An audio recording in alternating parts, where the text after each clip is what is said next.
Shalom, bienvenidos al nuevo estudio de nuestra comunidad Benei Adon Olam.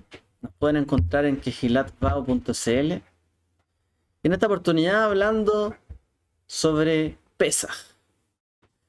En particular sobre los 4 hijos. Hay una bendición particular, ¿cierto? Un momento particular donde se hacen 4 preguntas en la noche de Pesaj, conforme al mandamiento, ¿cierto?, de la Torá, donde se ordena, ¿cierto?, contestar a las preguntas de los hijos. Por lo tanto, dentro del relato, ¿cierto?, que se realiza durante Pesaj, realizamos algunas preguntas. Y dentro de esas preguntas se desprende de que cada una de ellas representa un tipo de hijo diferente. Es decir, hay 4 perspectivas de dudas sobre Pesaj que pueden nacer, ¿cierto?, dentro del corazón de los hijos. Entonces dice así, la bendición dice: Baruch Hamakum, Baruch Hu, Baruch Shenatan Torah le amo Israel, Baruch Hu, Keneged Arba'a Banim Diveram Torah, Echad Chacham, Ve'echad Rasha, Ve'echad Tam, Ve'echad Sheino Yodea al Israel. Lishol, perdón. Que no sabe qué preguntar, dice. Bendito sea el Makom, dice el omnipresente, bendito sea él. Bendito el que entregó la Torá a su pueblo Israel, bendito sea. La Torá habla de 4 hijos. Uno sabio, uno malvado, uno simple y uno que no sabe preguntar o no sabe qué pedir. Entonces, en el tradicional relato, ¿cierto?, de Pesaj, que se ejecuta, ¿cierto?, en esa noche de la Pascua de Pesaj, comienza, ¿cierto?, esta parte de los hijos, por así decirlo, una parte específica que hay ahí, hablando, ¿cierto?, bendiciendo al Eterno, porque se va a enseñar Torah, porque los hijos, ¿cierto?, van a preguntar acerca de la Torah y qué es lo que se está haciendo en esa noche, ¿cierto? La tradicional pregunta será: ¿y qué hace esta noche diferente a las demás noches? ¿Cierto? Y se hacen algunas aseveraciones, algunas distinciones de la particularidad de aquella noche. Ante esto, ¿cierto?, se le entiende en algunas Agadot, se recita esta bendición: bendito eres tú, ¿cierto?, el omnipresente, que nos ordena, ¿cierto?, nos entregó la Torá para su pueblo Israel. Y luego hay 4 tipos de hijos. En este pasaje se bendice 4 veces, ¿cierto?, al Eterno. O sea, 4 veces aparece su nombre. Y bueno, esta parte del ser es bastante relevante, ¿cierto?, para mantener viva la tradición del Pesaj, porque debe pasar de generación a generación. Y en esa bendición dice: bendito sea, dice el Makom en hebreo, que literalmente es el lugar, que se le traduce como el omnipresente, el que está en todo lugar, por así decirlo. Entonces, explica a los sabios por qué le damos al apelativo de Dios y le llamamos a él el Makom, el lugar, en vez de decirle Dios, Hashem, Adonai, etc. Y explican los sabios que es porque él es el lugar del mundo, mientras que su mundo no es su lugar. El mundo está contenido en él, no él, Dios, ¿cierto?, en el mundo. Es decir, él es el lugar. Y a Dios se le llama Makom, lugar. No porque tenga un lugar en específico en este mundo, porque él es el lugar y en él están contenidas las cosas. O sea, en el fondo es un apelativo para indicarnos de que todas las cosas están en él, incluyendo nuestras respuestas. Las respuestas a nuestras inquietudes y las de los niños, por ejemplo. La de todo ser viviente, todo está contenido en él. Todo está en el Makom. Y él es el lugar, el omnipresente, el que todo lo llena. Entonces, dentro de esta tradición, ¿cierto?, que se ha implementado por muchos años, ¿cierto?, dentro de Pesaj, se menciona que hay 4 tipos de hijos, en el fondo, que hay 4 tipos de preguntas que realiza cada uno de estos hijos. Uno que es sabio, uno que es malo, otro que es simple y otro que no sabe qué preguntar. O sea, hay quien pregunta por un ánimo de sabiduría, hay quien pregunta por malicia, otro que es simple, o sea, hace una pregunta, ¿y qué es esto? ¿Y esto? ¿Y esto? Y el otro que no sabe qué preguntar. En este orden, ¿cierto? No se ajusta. Esto no es una, digamos, no es una regla moral de cuál es, qué tipo de hijo, ¿cierto?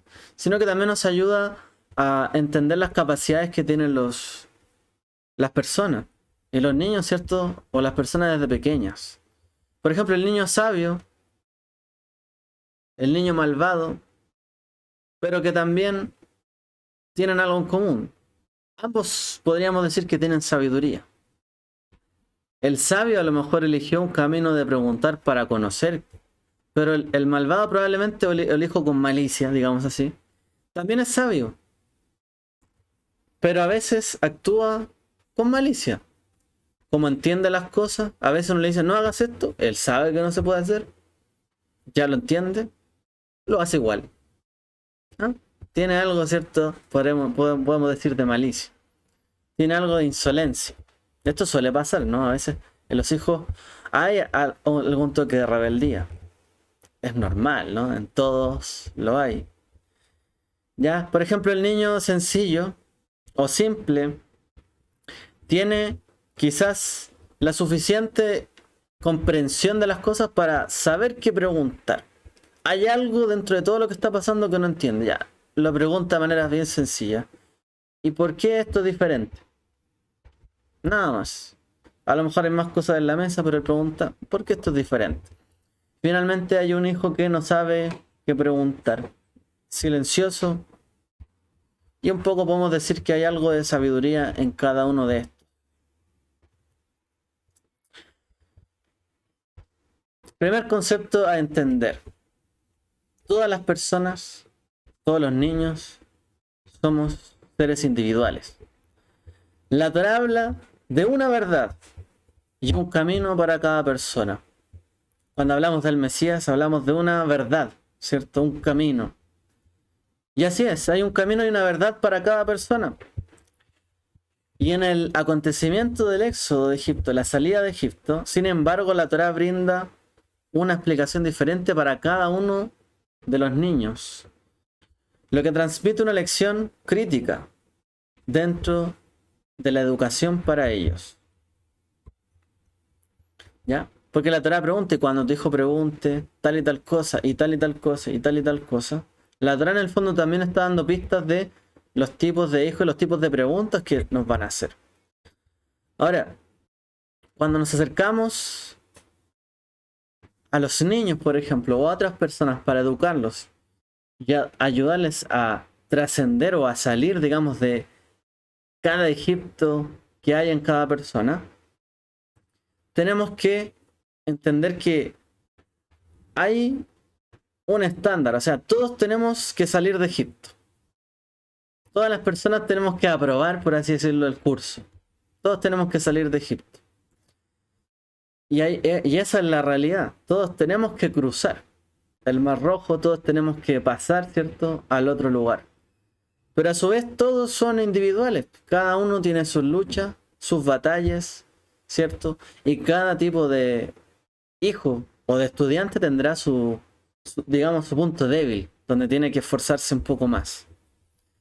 Para llegar, ¿cierto?, a hacerles entender la meta a los hijos, ya en este caso hablando de los hijos, de que tenemos que cruzar, salir de Egipto, salir de un lugar, ¿cierto? Llegar a la meta, que en este caso es la libertad, ¿cierto? En Egipto. Lo que conmemoramos en la fiesta de Pesaj es la libertad. Yeshua dijo, si el Hijo os libertara, seréis verdaderamente libres, ¿cierto? Bueno, Él es el Cordero de Pesaj. Por lo tanto, en Pesaj se celebra la libertad. Para llegar a alcanzar la libertad, nosotros podemos decirle a todas las personas, pero sí es sencillo, solo tienes que ir hacia la libertad. Pero no es tan sencillo. Entonces, tenemos que entender de que la meta no puede transformarse en una carga para carga transversal para todas las personas, sin entender que en cada vida, en cada hijo y en cada uno en particular hay cosas que están pasando.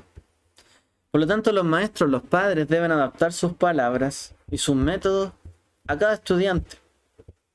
Hay cosas que son generales, pero también hay cosas que son particulares. Y cada hijo, ¿cierto?, tiene su individualidad.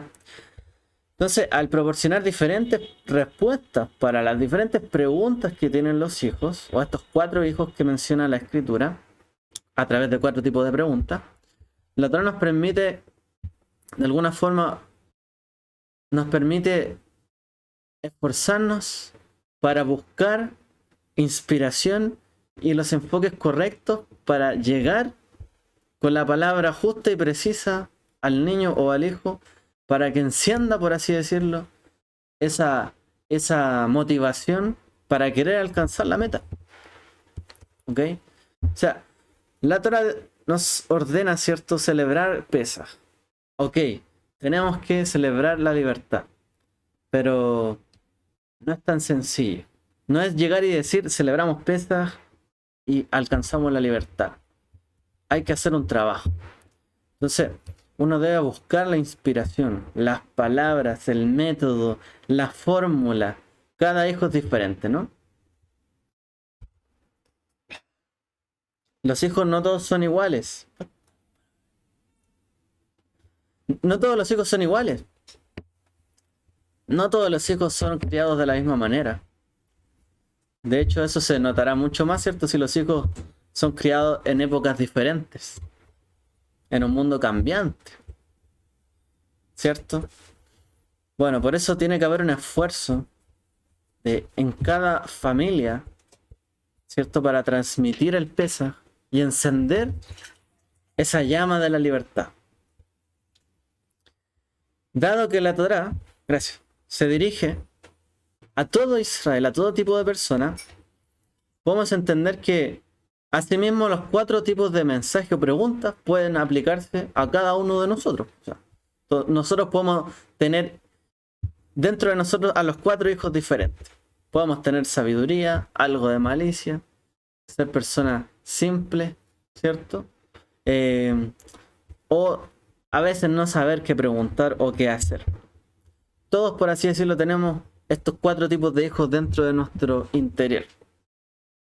Por lo tanto, todos estamos obligados también, incluso si no tenemos hijos, a recitar, dicen los sabios, estas 4 respuestas, ya que en esencia estamos hablando de elementos de sabiduría, de maldad, de simplicidad o de acción de preguntar, que pueden aplicar a cada uno de nosotros. Es decir, si alguien se pregunta, yo estoy solo en Pesaj, ¿debo realizar la parte del ceder de los 4 hijos? Y si no tengo mis hijos, ¿me la salto? ¿La paso por alto? Los sabios explican de que no. Tenemos que hacerlo igualmente.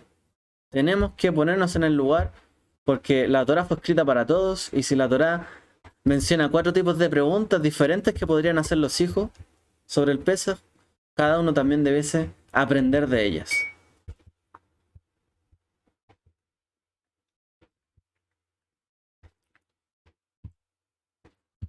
Primera lección. En la Haggadá se menciona primero a los hijos sabios y luego a los hijos malvados. ¿Qué podemos aprender de esto? Solo de esto. Esto nos enseña, ¿cierto?, de que los sabios o los hijos sabios no pueden ignorar a sus hermanos malvados o con malicia, porque cada uno es responsable el uno del otro. Primera lección. Están juntos los sabios con los malvados. Podríamos decir, los más, ¿cierto?, entendidos con los que más se rebelan. Bueno, nos enseñan, ¿cierto?, la escritura y los sabios que todos somos responsables el uno del otro. Si yo tengo un hermano a lo mejor que tiene malicia, que toma malas decisiones, a lo mejor que no hace bien las cosas, el hijo sabio también tiene que entender que, bueno, todos somos responsables los unos de los otros. Y viceversa. El hijo a lo mejor malvado no puede desentenderse, y de hecho nunca lo hará, de algún hermano o de otro hijo que sea sabio, porque generalmente siempre tendrá un punto de referencia porque está a su lado, ¿no? Es su par, es su hermano. Por lo tanto, jamás podremos desprendernos de esto. ¿Qué queremos decir también con esto? Que cuando entendemos que todos somos un pueblo, dentro del mismo pueblo hay gente que es más sabia, menos sabia, pero también hay gente que tiene malicia en su corazón. Y a lo mejor siempre va a ser una piedra de tropiezo, siempre va a tomar malas decisiones, siempre va a hacer algo indebido, pero sigue siendo parte de la familia de Israel. Sigue siendo parte de nuestra familia. No porque alguien actúe mal una vez, dos veces, uno va a decir, ya, esta persona la corto totalmente. Porque realmente somos responsables los unos de los otros. Mientras la familia siga sintiéndose familias, sintiéndose parte de, somos responsables unos de los otros. Y si él no quiere renunciar a esta familia, por así decirlo, el malvado, pues todavía se le considera familia. Y todavía somos responsables los unos de los otros. Cada hijo de Israel,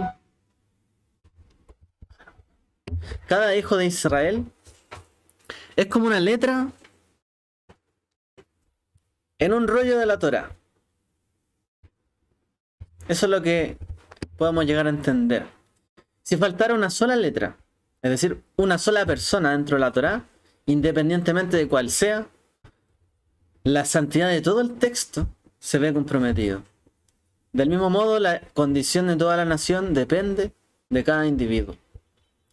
Sabemos, ¿cierto?, por la tradición de que el Sefer Torah, el libro de la Torah, el rollo de la Torah, está compuesto por un número fijo determinado de letras, por un número determinado de líneas, ¿cierto? De líneas, de párrafos.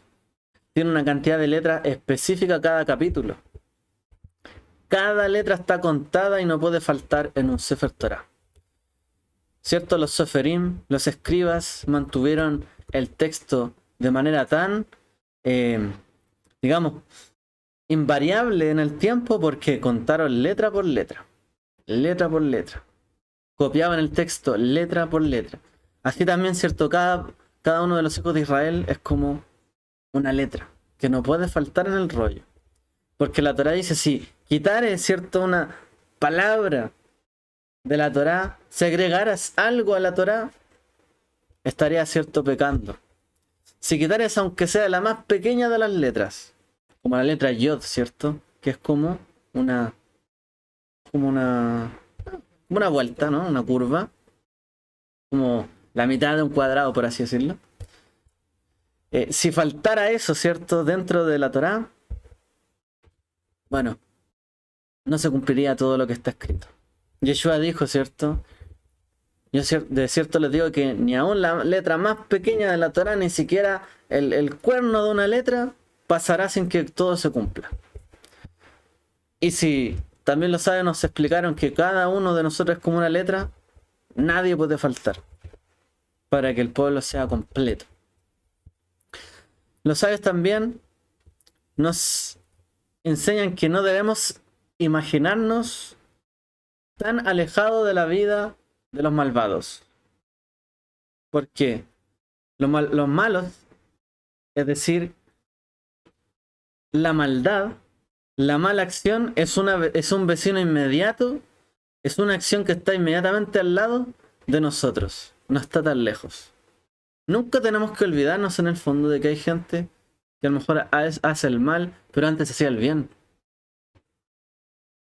O a lo mejor hay un hijo que hacía siempre lo bueno y de un momento para otro se puso rebelde, pero hacía lo bueno. Es decir, un paso solamente cuesta, ¿cierto?, ir a hacer un acto destructivo.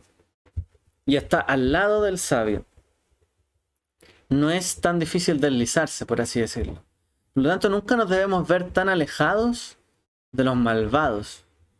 Porque de esa manera nunca vamos a lograr entender que nosotros también podríamos llegar a deslizarnos de manera sencilla y simple y hacer un acto de maldad.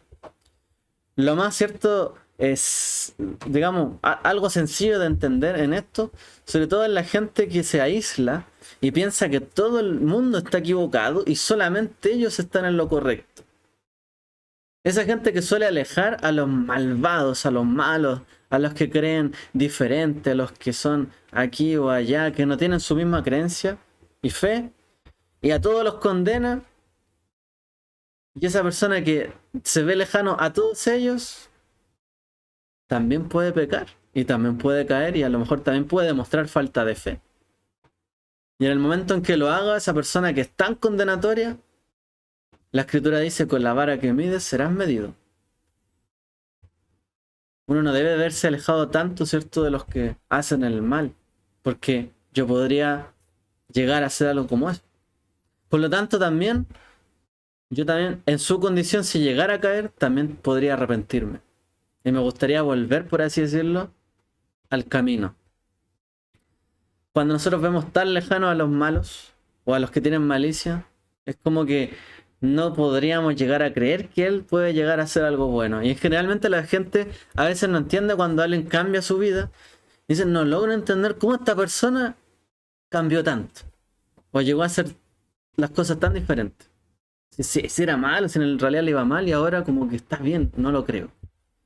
Bueno, esa gente se siente tan alejada, ¿no?, de las malas acciones que no puede llegar a entender que alguien se arrepienta, pero también, si en algún momento también se desliza y cae, bueno, va a ser también, ¿cierto?, un acto que le va a repercutir, digamos, de peor forma. Porque se le va a ver como una persona enjuiciadora. ¿Ok? Los sabios deben permanecer vigilantes contra esa susceptibilidad, ¿cierto? Dentro de sí mismo, esa sensación, ese interés, ¿cierto?, de permanecer en la sabiduría, pero no creerse que estar por encima de los demás.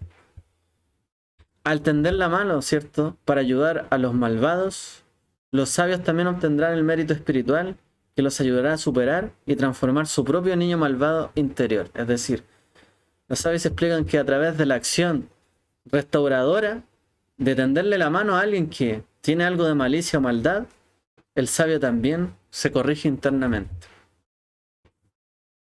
Porque se ve reflejado en él. Yo también podría estar en esta situación, me pongo en su lugar, le tiendo la mano. Y él también se rectifica. Entonces, hay cierto niños, por así decirlo, y lecciones que tenemos que aprender. Los hijos son todos diferentes, pero los hijos sabios tienen que estar al lado de los hijos que a lo mejor tienen más malicia. Tienen que acompañarse. No se pueden alejar demasiado, porque prácticamente van de la mano. El quinto tipo de hijo. Bueno, esta es como una adicional a los 4 hijos. En nuestro tiempo hay mucha confusión, mucha tiniebla. Hay otro tipo de hijo, el que no está en el ceder de Pesaj, el que no tiene interés alguno en la Torá ni en los mandamientos, ni siquiera está consciente de él, ni siquiera se sienta a la mesa de Pesaj. Hay un hijo también, ¿cierto?, que está totalmente alejado y descarriado. Ni siquiera pregunta porque no está, ni tiene que preguntar porque no está. Y este es un gran desafío, ¿cierto?, para todos nosotros, porque en la noche del ceder, los 4 tipos de hijos tienen que estar ahí. El hijo sabio, el que pregunta simple, al que no sabe qué preguntar, pero el malvado o el que tiene malicia también tiene que estar ahí. Toda la familia, todo Israel tiene que estar ahí, dice la Torá. No puede faltar nadie, tienen que estar todos ahí. Por lo tanto es una responsabilidad, ¿cierto?, también de poder invitar y traer a la mesa del ceder a aquellos que se han alejado de esto. Jajam, Mahu Omer, ¿qué dice el sabio? Ma aedot ve achukim ve amishpatim asher tziva Adonai Eloheinu etchem veaf ata emor lo keilchot apesach ein mastirin achad apesach afikoman. ¿Qué dice el sabio? ¿Cuáles son los testimonios, los estatutos y las leyes de Dios nuestro, que Dios, nuestro Dios, nos ha ordenado? Te ha ordenado, dice. libro de Devarim, Deuteronomio 6:20. Cuando te pregunte tu hijo y te diga, ¿cuáles son los testimonios, los estatutos y las leyes de Dios, nuestro Dios, que te ha ordenado? Debes responderle así como manda la Torá. Explican, fuimos esclavos del faraón en Egipto, y también instruirlo en todas las leyes de Pesaj, hasta incluyendo su ley final que dice, después de comer la ofrenda de Pesaj, uno no debe concluir la comida con postre que lavaría o que empañaría el sabor de la ofrenda de Pesaj. ¿Ya? Es decir, el postre de por sí es el aficoman, la matzá. Entonces dice, cuando tu hijo sabio te pregunte cuáles son los testimonios, estatutos, leyes que Dios nos ha ordenado, que Dios te ha ordenado a ti, dice inmediatamente respóndele todas las leyes de Pesaj. Si tú tienes un hijo que tiene curiosidad, que sabe en el fondo lo que está haciendo y quiere aprender y quiere saber, enséñale todo, dice, lo sabe. Dile todas las leyes de Pesaj y dile, fuimos esclavos. Instrúyelo en todas las leyes de Pesaj y además incluso dile que el postre que se coma en ese día, ¿cierto? No es otro sino que el aficoman. Ese es el postre de Pesaj. ¿Cuáles son los estatutos, las leyes y los testimonios? Los estatutos son las leyes inexplicables. Por ejemplo, la mitzvah del shatnez, no mezclar lana con lino, que dice la Torá. ¿Cuáles son los testimonios? ¿Cierto? Son las leyes explicables pero no intuitivas. Por ejemplo, el Shabbat y las fiestas, testimonios. ¿Y cuáles son los mishpatim, las leyes o ordenanzas? Son las leyes intuitivas. No robarás. Dice, cuando tu hijo te pregunte, enséñale. Y dile la diferencia de estos preceptos. Y el hijo sabio, según la Torá, según Deuteronomio 6:20, él dice, lo que nuestro Dios te ha ordenado a ti. Eso es lo que pregunta el hijo sabio. Perdón, nuestro Dios ha ordenado. Entonces los sabios explican, ¿ya? Que cuando te dice este texto que te ha ordenado a ti, se está excluyendo. Entonces ahí lo explican para el niño malvado. En el fondo es como que es el mismo niño sabio pero que se desvía. Y dice, ¿y qué son todas estas leyes que te ha ordenado a ti? Como que él se excluye. Y por eso se le conoce como malvado. ¿Qué es este servicio para ti? Suponemos que se excluye a sí mismo, pero el niño sabio no se refiere también a los testimonios que nuestro Dios te ha mandado. Bueno, dentro de la pregunta del niño malvado que se menciona en la Torá, él no menciona a Dios, pero el niño sabio se refiere a Dios nuestro Dios, incluyéndose también a sí mismo, es decir, en nuestra fe. Pero él usa el tú, como que tú saliste de Egipto. Tú saliste de Egipto y recibiste los mandamientos de Dios. En el fondo, tú lo recibiste, pero yo no. ¿Qué es esto que tú recibiste? Pero yo no lo recibí. Porque obviamente el hijo sabio se da cuenta, yo no sé nada de esto. Veo que están comiendo cosas diferentes, pero no entiendo. El niño no sabe qué es lo que están haciendo a su alrededor. Entonces al niño sabio se le debe responder, todo esto es también tuyo en el fondo. Él sabe que es su familia, él sabe que es su ceremonia, pero no sabe lo que se está haciendo. Al niño sabio se le responde todo. Porque él en el fondo se hace parte cuando dice nuestro Dios. La verdadera sabiduría, ¿cuál es? La conciencia de Dios. En todo lugar, en todo momento. Saber que Él es la fuente, ¿cierto? De todas las cosas y de todo lo que trasciende.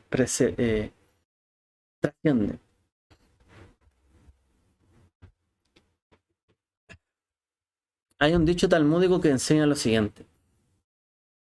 ¿Quién es sabio?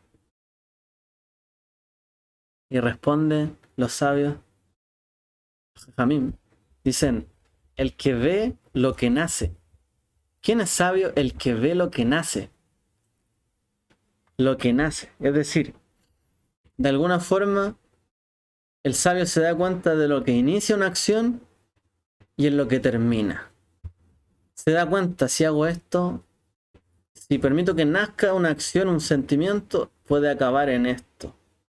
pero en un nivel más profundo todavía, significa que los sabios perciben, por así decirlo, toda la existencia, o que toda la existencia en algún momento nace o llega a existir. Y existe por la única y voluntad de Dios. Como dice la Escritura, Dios pone el querer como el hacer por su buena voluntad. En el fondo el sabio sabe que no hay cosa que nazca en este mundo que llegue a existencia o que llegue a ser mencionada, dicha o hecha sin que Dios no lo permita. ¿Quién es sabio? El que ve lo que nace. Enseñan, ¿cierto? En el Talmud, los rabinos. Todos poseemos, por así decirlo, este hijo sabio en nuestro interior, una conciencia de nuestras acciones, ¿cierto? Pero también el verdaderamente sabio es el que sabe realmente que no hay cosa que no pase en este mundo, ni que esté oculta delante del Eterno, nuestro Dios. Todas las cosas Él las conoce y no hay sabiduría que esté fuera de Él. No hay nada que Él no conozca. Es decir, todavía no nace nada en este mundo y universo que no venga de Él, ¿cierto? O que no haya salido de alguna forma a causa de Él. Todo viene a causa de Él. El sabio sabe que Dios es todo y no hay nada fuera de Él. Como cantábamos en la mañana, ¿no? No hay nada fuera de Él.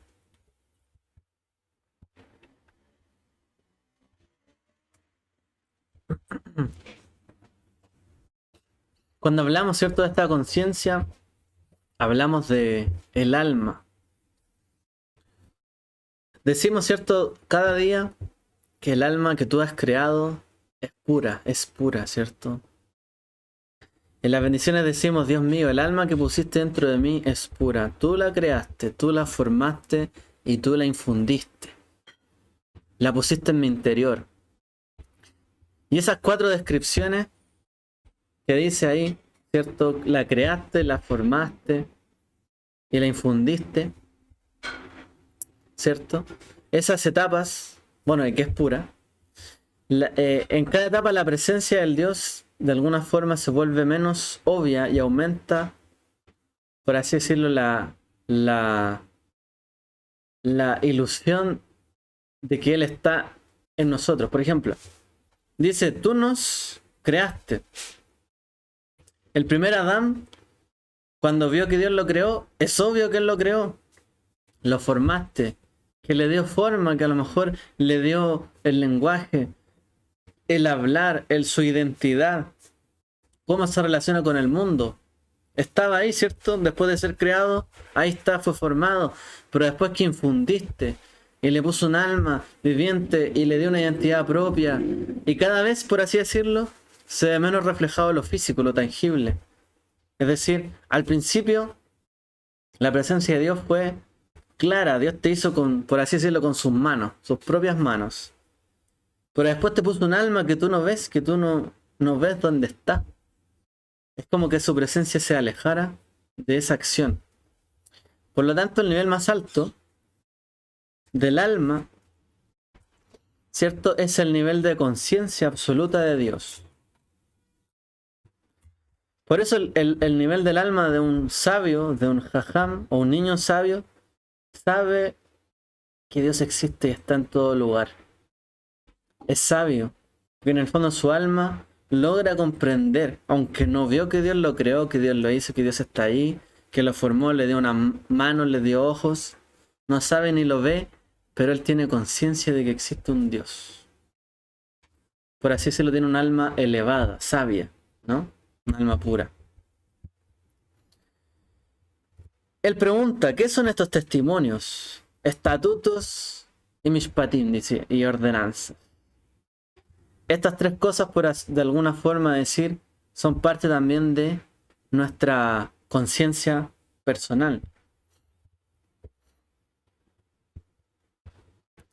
Para el sabio, una mitzvah o mandamiento es una oportunidad de cumplir la voluntad de Dios.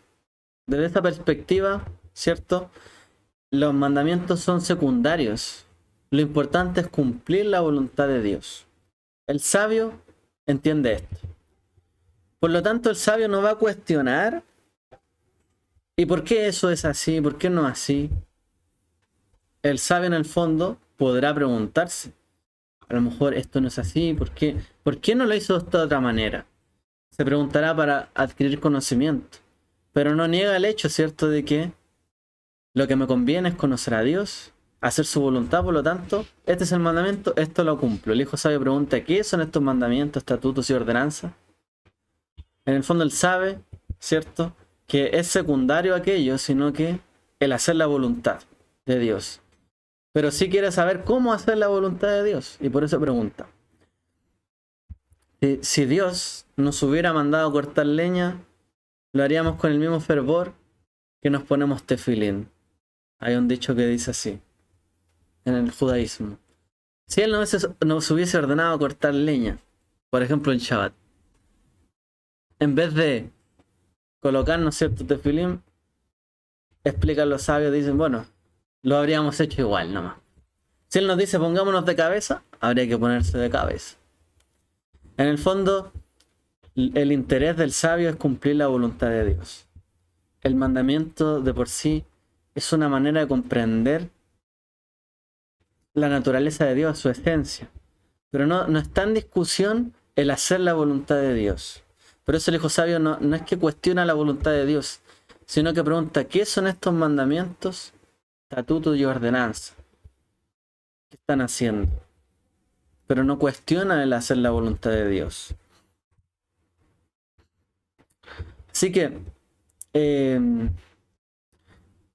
es irrelevante para el sabio, ¿cierto?, poder comprender a lo mejor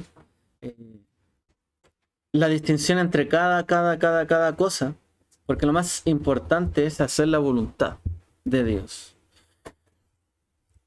Y dice así, instrúyelo, la Torah, ¿cierto? Instrúyelo.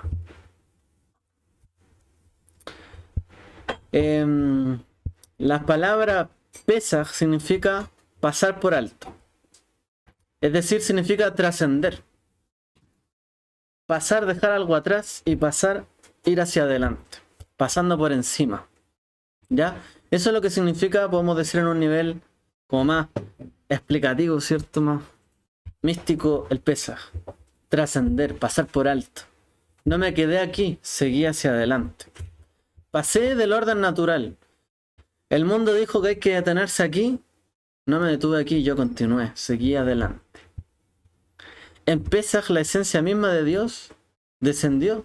Y dice la escritura, no un ángel descendió, sino que Dios mismo bajó. Es como que Dios descendió a Egipto, ¿cierto?, a traer juicio en esta fecha. Entonces, al más bajo de los lugares de la tierra, que era Egipto, por así decirlo, idólatra, tal fenómeno podríamos decir que es como que pasa por alto todas las normas. Como Dios, en su estado tan sublime y tan elevado, pasa por alto todos los niveles de este mundo y va a rescatar a su pueblo al lugar más bajo de todos y más impuro y estado de esclavitud. Se supone que los esclavos siempre fueron vistos como las personas más detestables, como que si fueran animales o peores que eso, basura, muchas veces en este mundo. Lo más bajo de todos. ¿Cómo es que Dios de su trono descendió a este lugar más profundo, por así decirlo, para sacar y liberar a su pueblo? Por así decirlo, Él pasó por encima toda norma y todo orden que había en este mundo. Sin embargo, ¿cierto?, dentro de Pesaj, el orden está muy estructurado. O sea, primero se hace esto, después se come esto, después se bendice acá, después se lava la mano, después aquí, después allá. Hay un orden completo. Entonces, en el fondo, lo que podemos entender de esto, ¿cierto?, es que la voluntad de Dios es que podamos canalizar y elevar en el fondo de lo que trasciende al orden natural, digamos así, de este mundo. Dios también, por así decirlo, se acomodó a este mundo y vino a redimir y a salvar al pueblo de Israel. Tomó forma, tomó un lugar en este mundo, tomó una presencia para rescatar a su pueblo y su ángel lo guiaba. Nosotros también Sabemos que hay cosas que trascienden. Si lo más importante es creer en Dios y tener fe en Él, sí. Pero también tenemos que ordenar nuestra vida. Tenemos que ordenar nuestros pensamientos, nuestras acciones. Y hay que hacer que todo este mundo físico entienda de que hay que trascender. El mundo no nos puede limitar. La muerte no nos puede limitar ni detener. Hay quien venció la muerte. Y en Pesaj recordamos que Él venció a la muerte. Debía haber un hijo, ¿cierto? Por cada familia que muriese, Él venció a la muerte. En Pesaj tenemos que recordar que Él venció. Él es el Dios que venció. La libertad es eso, es vencer. Lograr, ¿cierto? El final que se espera. Pero para ello nos enseña que tiene que haber un orden. El rito de Pesaj, ¿cierto? La noche de Pesaj. Hay que celebrarla. Hay que recordar acá, hay que hacer esto, esto, otro. Hay que darle forma, en el fondo, a eso que trasciende. Dios trasciende. Pero Dios nos dice en la Torá que les demos una forma. No para idolatrarlo, sino para nosotros encaminarnos hacia Él. Y esto, ¿cierto?, es lo que entendemos de la fiesta de Pesaj.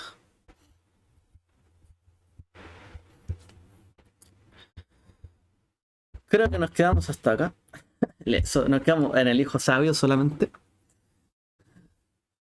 Vamos a ver, parece los 4 hijos, pero bueno, hemos llegado, ¿cierto?, a comprender un poco más en profundidad lo que representa la sabiduría, ¿cierto?, de Pesaj y el hijo sabio.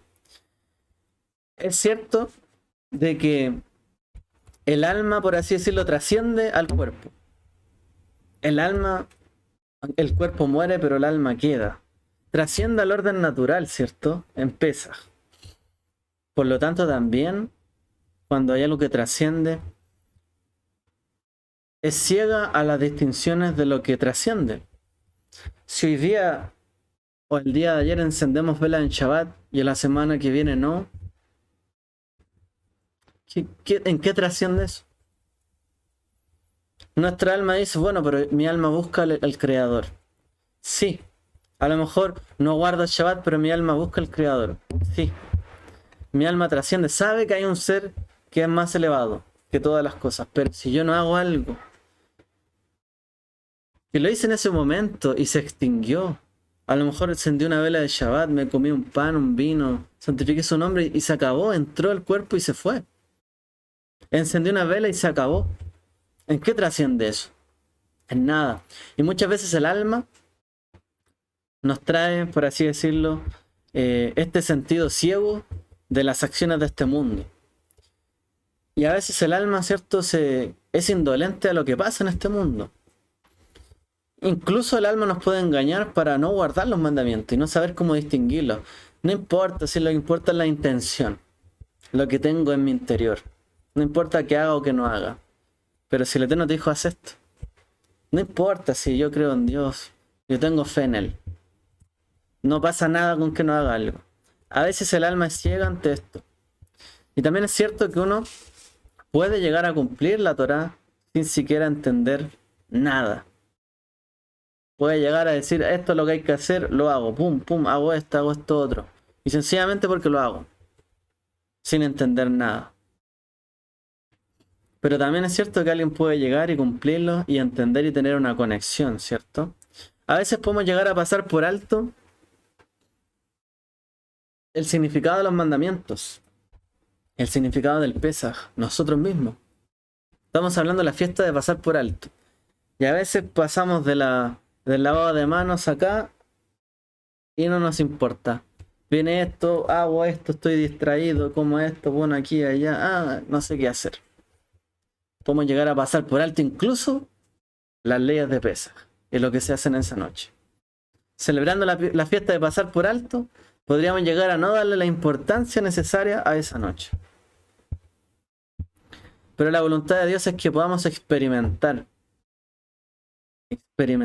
los mandamientos en el orden natural de este mundo.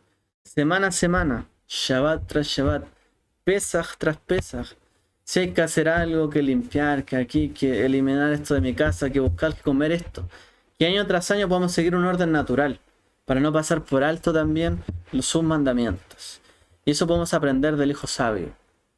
El hijo sabio sabe que hay cosas que están pasando en la mesa que son mandamientos, que son estatutos, que son ordenanzas. Y sabe que no deben pasar por alto. Por eso pregunta. Sí, todos podemos comer en la mesa y creer en Dios y Baruch Hashem, cantamos y bien. Pero él sabe que hay cosas que hay que aprender y no pueden pasar por alto en la mesa de Pesaj.